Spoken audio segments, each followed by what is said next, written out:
Lara dore studio nyar matini chunya yom ne atie ke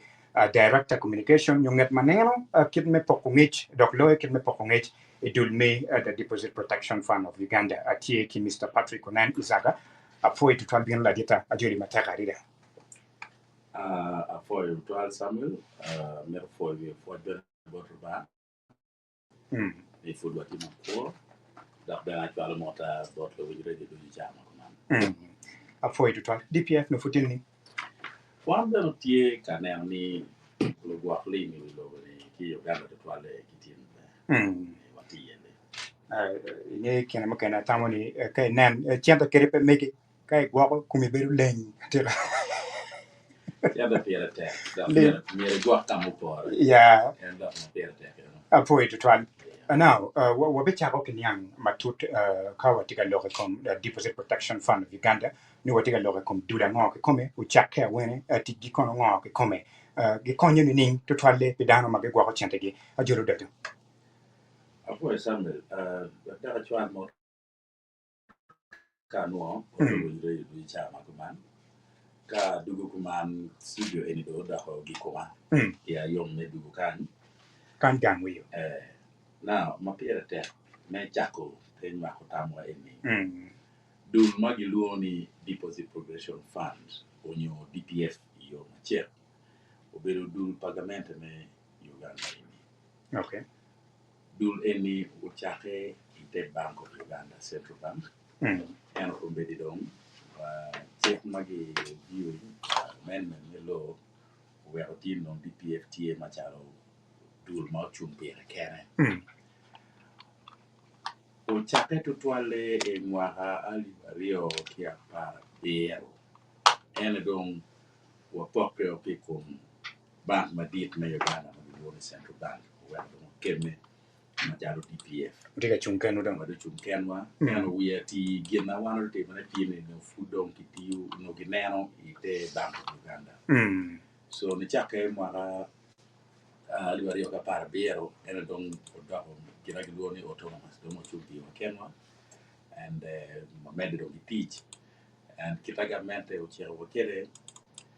machalo teach mawano keme keda yene meneno ni kagwa bank mo ken mati teneno Bank of Uganda kiloro chi wan machalo DPF wakati meneno ni logwa lim eno ni mano bitie eni bank magiloro ni miero waneni chian ge por rangata chian ge por lal pien pol kare lo guak lime pe ke peho ma weo de lor bank en gino weo ga meto ne ni ka dong di lor bank money in la guak lim mano chian ni ti e ni ma balli mo pe re itimo bi mo ke no weo ti di lor bank mono megi matie bank me ma gi lor ke bank ni no right avoid tutwal now ilokom chantena kadung an gwakoli my bank kakilor bank pagona peke chantena mi robet kama be donc pangio bank sikono ene banks many unyo dul many manu ate gwake chantena li kidong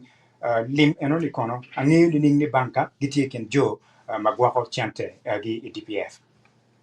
for man now wacha konko man weda chake gwak gina pol down here ini ka indi dia cha town ini tier bo city council right city council meaning trading license we kara ibe pikero kitwero meeting business I lo hachel eno I Uganda kan dul madung loyo wi bank no Uganda when ena ye Bank of Uganda Central Bank ma digiti currency says of the bulu kan one only bank madit me Uganda right now la pinyi ni mega maneo directly ini penyi ni in la gwak lim de ngeu ni bank no me ni na tie kin bank ma wan gwak wa chung ka geo ngi ka gwak per mo Bank of Uganda machalo dul maloyo bank me Uganda ni wen miyo gina bena giluo ni license right operation license where ini ya bank I Uganda ni no ke no twero kibot bank madit bank madong bank madit ni gi twero meeting la ko ditich eno ni chik wacho ni en license eno ma gimiyo ni mier gunen ni gikero license i ofisi kama lwak weny neno so we in ng'e ni banki tie i kind jo ma wano mini gi teko nyokoni in tiere bank eno mi penji ni license wo ma bank ma dit bank of Uganda mini uni tie kwene kita in per penji kere kama trading license me dukan mon ti yeni onyoko kade ne in bene tie madok olo to ker tie me timo yan ki tek maluono ni social media no internet e per bene tiere website to Bank of Uganda ibi no giriel nying bank gini wen kuno ka e per tiere Bank of Uganda website gi bir bene website pa deposit protection fund right ibi no ne warie nying bank en wen ati wajene command pien sambe din bene ngeni kirmogo loko kati ma jo ken bir mer ka bo dan kin gan ka jo chena gi ngogi ya lo la do pol kar be so lokin gan non ko ni pedi penye ni a ina nga o ni ngo yen jo cha do ngeyo meni bang kinye ni bang the let me microfinance ko do gi pena met ka do gi lo so in ma charo la gwa lini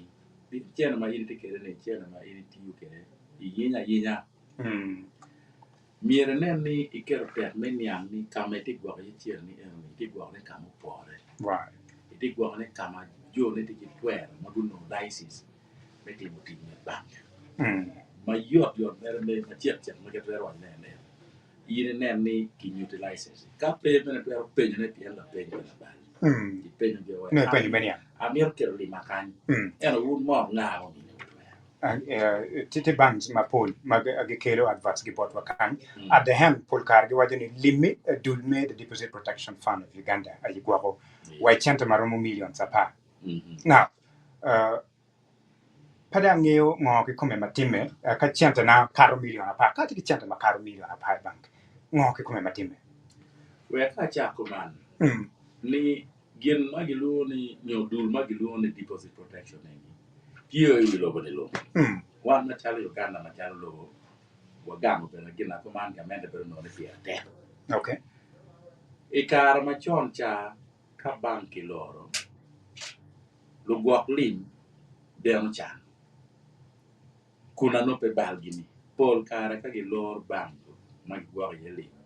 no in gi an mala gwak lim pol kara no pero ni mo pe ye ma pa ke gwak jo ate gi lom ma pe gete chore mena gwak ko chen kaka so pitien do ka ku meno ga mende do ner ni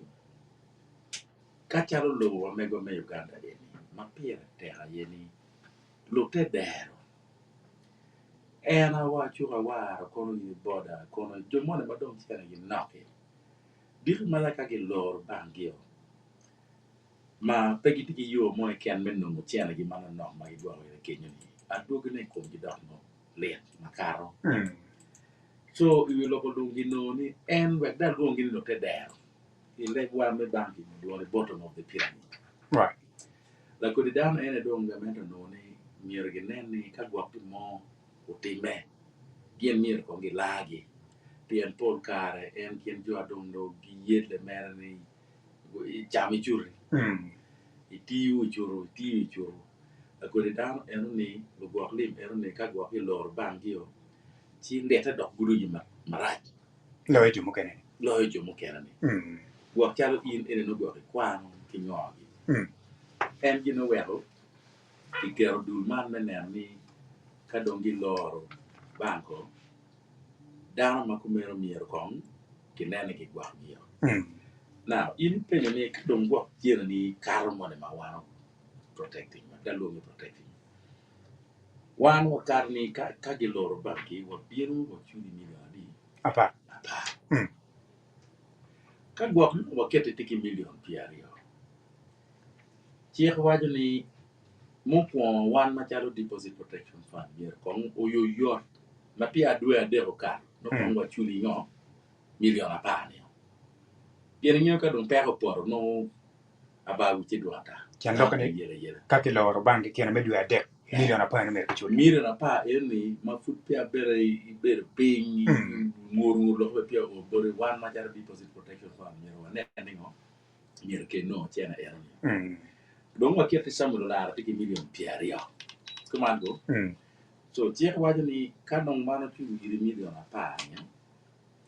bang madong gi lor ni bang madit na Uganda ka lor bang mo kikero gin ma giluongo ni liquidation kile ma chiro peda mi kita goni ne liquidation ter mer ni bang mon ma gilor to dong gilor ni tap chalo mat ba gi ci ter ken ni tap dong dia ka dong keno pare liquidation process en ter ni bang ma gilor ni gwa kitiki asset gwa lor mo tie ki ndar pin ko no gi ngi bang ma dit na Uganda dong ner ni chera mati gwa wen mano tie mo lu mo kebe ki bang ma gilor miero gi jogo jet ma dogi be joga dogi charo en asset gi charo go jemi me office mutaka odi gi ngom jemi pa banko jemi to bank era no duju ka dongi rayo chen era no wen tie ka waje di ngap mo ne man na no digi million piario ni ka don BPF chuli million apa udonge ni apa ne mire de chen no kwe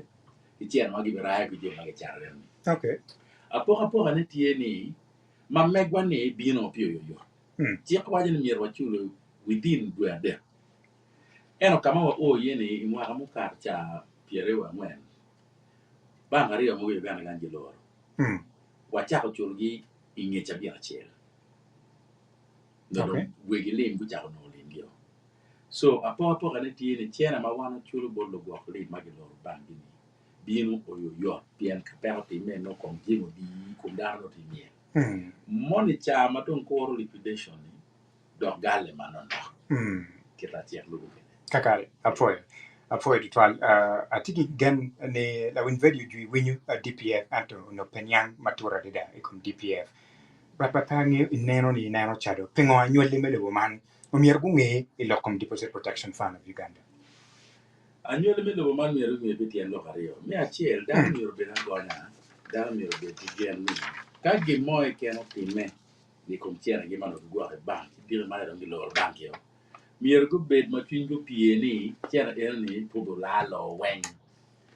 Samuel wa akwan kar men yaw lo win radio bera ni kuna wa duoki ma o wa million apani bob jo ken ini neno wa chiera na eno Uganda eni pol dano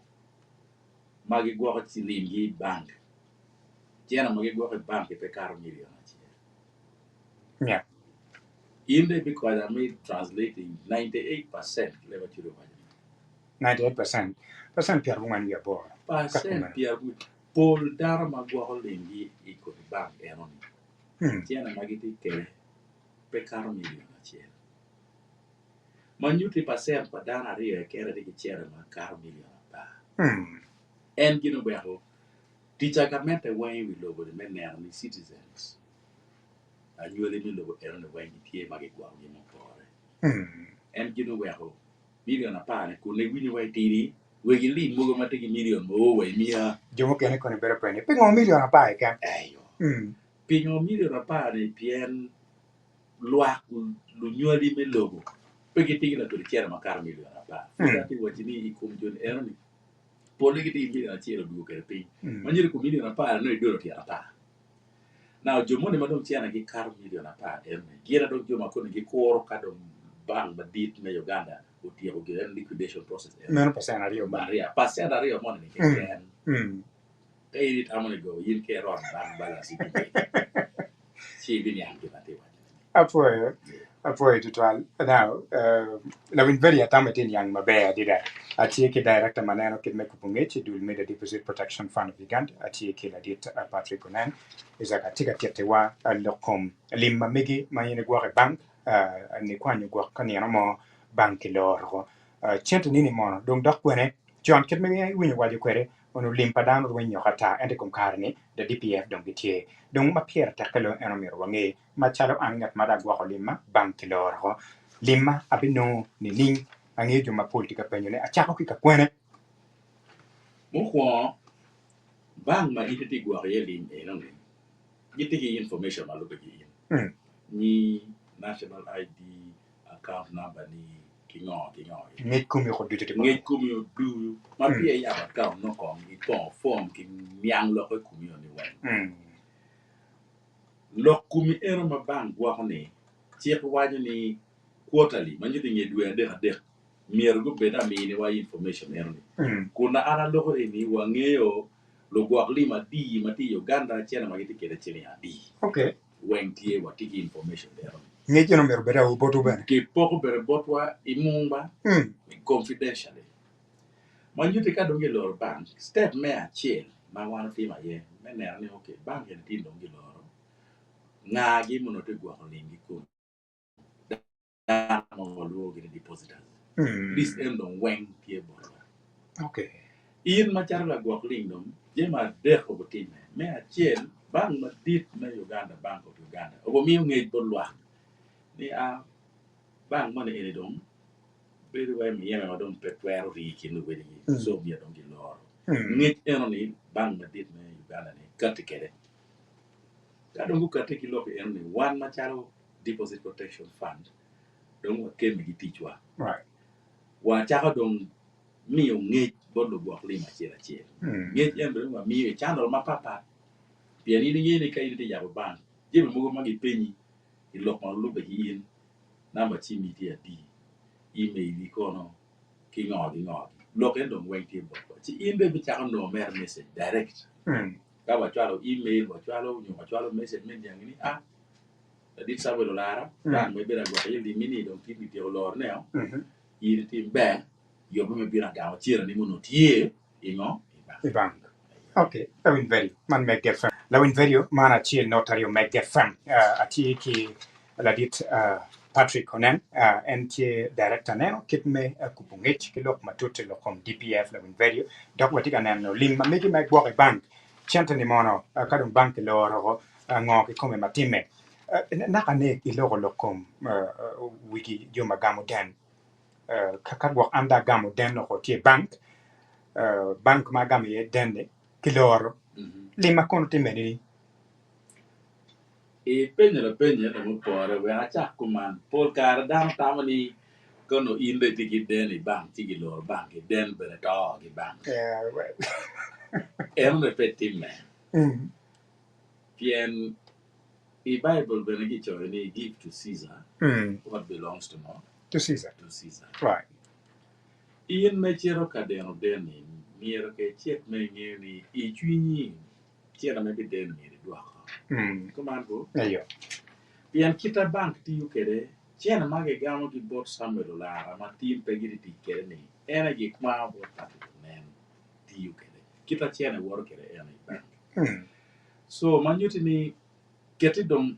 kama inti gwa heli mini tim no gi loro mono den tie loko poke ierio kita waje no wano churu me o million adi apata kondo waketi den mono ti kere banki romo million abi ini na magi lor kere banki ti den romo million adi abi manyuti ni kado o cha me chul po abi chuli million apa okay million abi eni kondo waton ki jokon wa mini wiye mudongi pien kita na ne waje ni gina weko bang mo gi lor ni en wando den tier mo den gi bang ma to wachuro ni tuero bene ter bang ko ni ma gi lor kere okay so one ma charo deposit protection fund kado o cha me chul den mo no ti kere ni kong kwanyo wiye mero ma nyiti no den ni pekar million adi apa eno kondong baketi no den ni romo million apa bi ente tigi million apa yo mer ke chuli wana mier wa chuli million adi apa lo ke ndo lilo ibi no gi mo de no ko ma piera te dok ni daro na na luo ni bank ma dit luo ni liquidator jo magi yer gi ni dongo kon tui te lo ka bank eni wenye tiji menero ni ko no den mo tie wa ku ya tiji merai ne yini ni bank ben pe mini lo na tala bon security kumango kakare so gi mini ka ke tino tigi million para bi apa mono mier wa chuli ni pedong wa chuli pien mier wara wa mi bon ngara gi luo ni nga liquidator ni na ni penyo la penyo mane ka dong chira ni kar million apa gi timo ni en chena ma dong liquidator ni ro jogi wan ma chara dul pagamento dong wa konyo liquidator me ne be ngara te gi loan me ka mi ni apa ni pedong wa mi apa wa gwa apa ni o wa chalo bon liquidator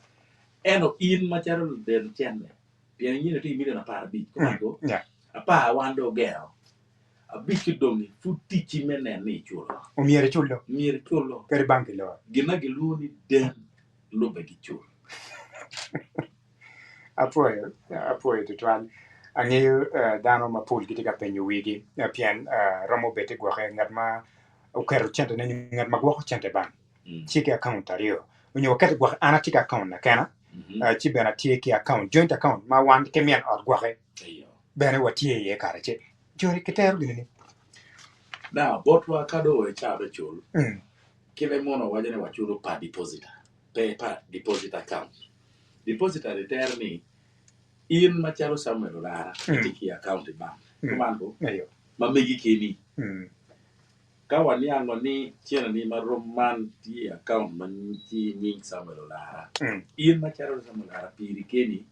wachuli marao milioni adi apa eno ka Samuel Lara gini mien ote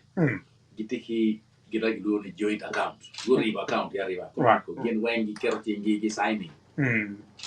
in machalo Samuel Lara kebi no milioni apa ni o machalo Samuel Lara aya account money ma in min OTOT ye machalo joint account wanero ben wengo depositor achiel wachulo ben joint account en milioni adi apa kita gundo chiro poko kede ngado eno meku okay all right lo in very kuni wabe bere ke kare awere mi la penyi ka gwak gino mo timo awero wo na mai pe kan yang lokom gwak limi banka kanen bank loro kamo mi chariye obe mi kare no namba timo be bere tolo alege di chunyi man nok adida ka wadolo jupwa ene matinde anyang bere neti gen makedoni bank rant bangi yukitma tiyu kwere dok dipye konyo ni ning work pedare o mette nyo gine no timme kongwa chak kong kitian lokan ni ngo afo gira giloni bank ran yo ngweje bank mette ne mera na chier il nyo por kar ka do gilor bank kum dan be ai chiera do timme ya udure ken gambi wala gira giloni bank ran por kare chake ki lok ma winye ki ndaro ma no bela pelo ada mono waluo ni rumas ka lok mo kati kin ping ma petiana pe ni banka ko ma ki loro Samuel ini mo me wa ma pia ki loro wa chera gam chera na ambe tun kanya mo me lo gwak li mo me ki ngwe me chera bank ka kwa chera gio giti ngwe ya me chera bank era gilo ni bank no na ye o kan kuja wo kuja gina gilo ni bank ran ni gimantong ne bank yo yot ma konye pe en bank en uno ne ba bank tiyu ki lim pala gwak lim tika don lu gwak lim wen go mo la wa chen go chen ko kwa chen agi wa bank en ba fut ko bank do be lor me ron cheta badon ko chen aha en kina go do ni bank ran pol kare kati manur do murur mo winye ma adane pe en do wer dan lo wa ma pia chen na to bank chan wa chen choko one machalo dul ni deposit protection fund wa konyo pien omiet wan ni anglo ni mi achiel ben machunyu pie bede winyo go me kinga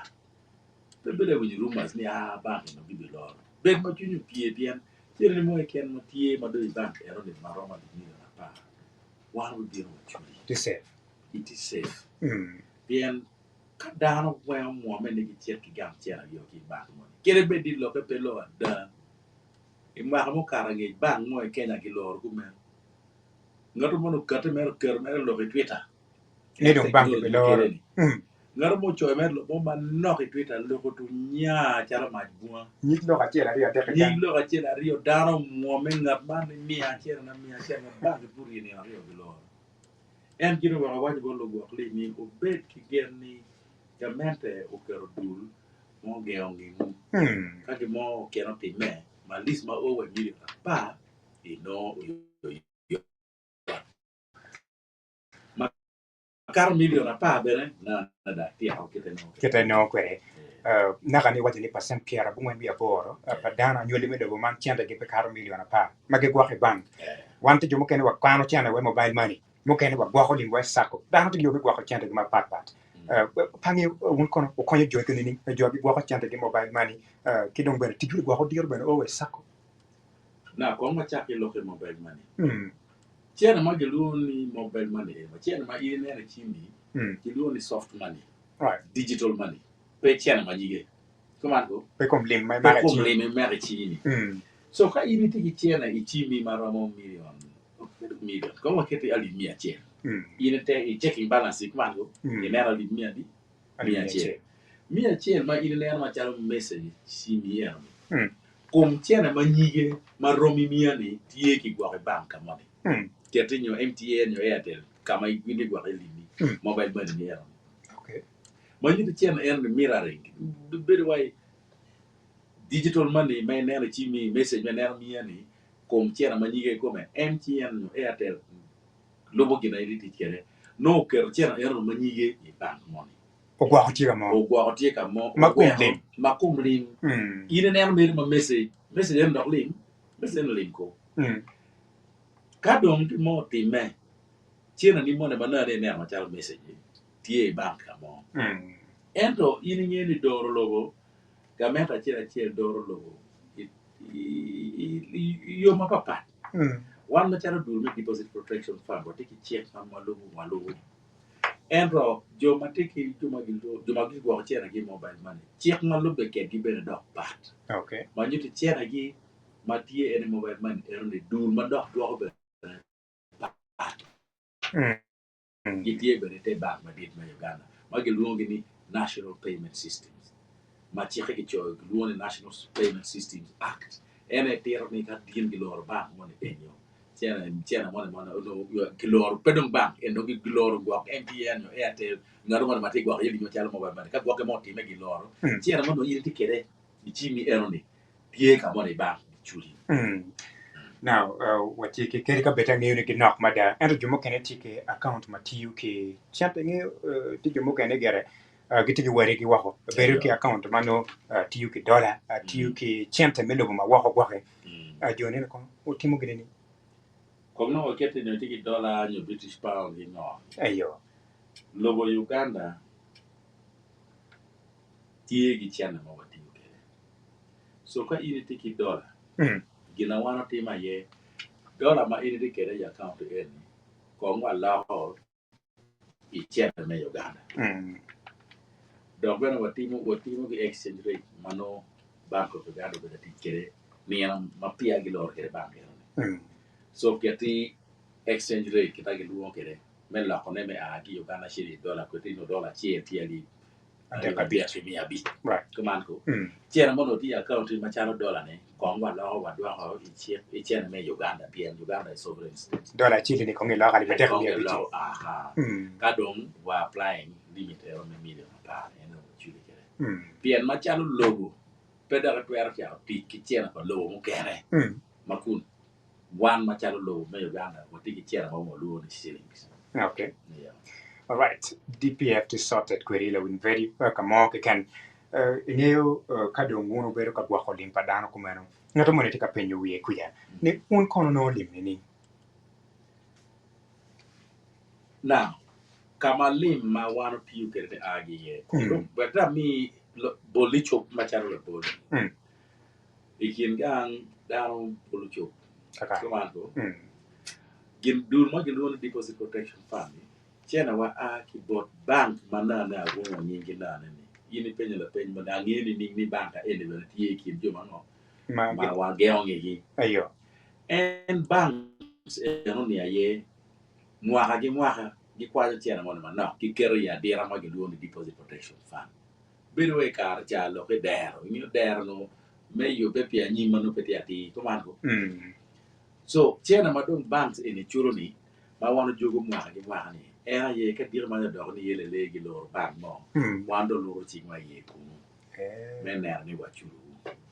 eno somebody ni bank pe do lor mwaka nyo jui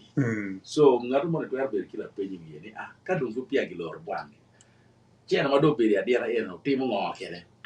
chi ye ni wan ni ro nya nyige nyayo nyige ro nyayo ne bere pe do kwa chero kamo ma dok bok diri mo nyono ye los da kiat ko man wa nyayo nyige ni gin magluoni government securities no bonds mero ma do ti kwere i bank ma dit me Uganda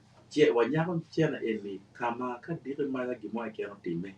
wa twero lokoneo kum chena ma nyiyo yo yot piano wegi li ma do lor bank ne ko bido biera to wa wer gale yen tiego mi ne wa dua di we de ken so kama li ma wana o ye a ki en bot bank ma ini ko ye limini ki chel dan pe no ya wan ko da chu ti ga di ya wer do la memba ni in ma char la gok lim in pero di mo ta re me ne ni no i ker cher ni ya dera ni kama ini ko ye limay me ti gi me ne ri ker cher okay matian lokani gware an ma gwa chande nani pa ti ga chulo DPF chande mo ke wini ngar mo wa a chere e wa ngora me DPF me la go ba no kid yo mo ken men yang wa in ma chara la go lim petit ci men ne na i ker cher ni chu ki cher mo ken body deposit protection fund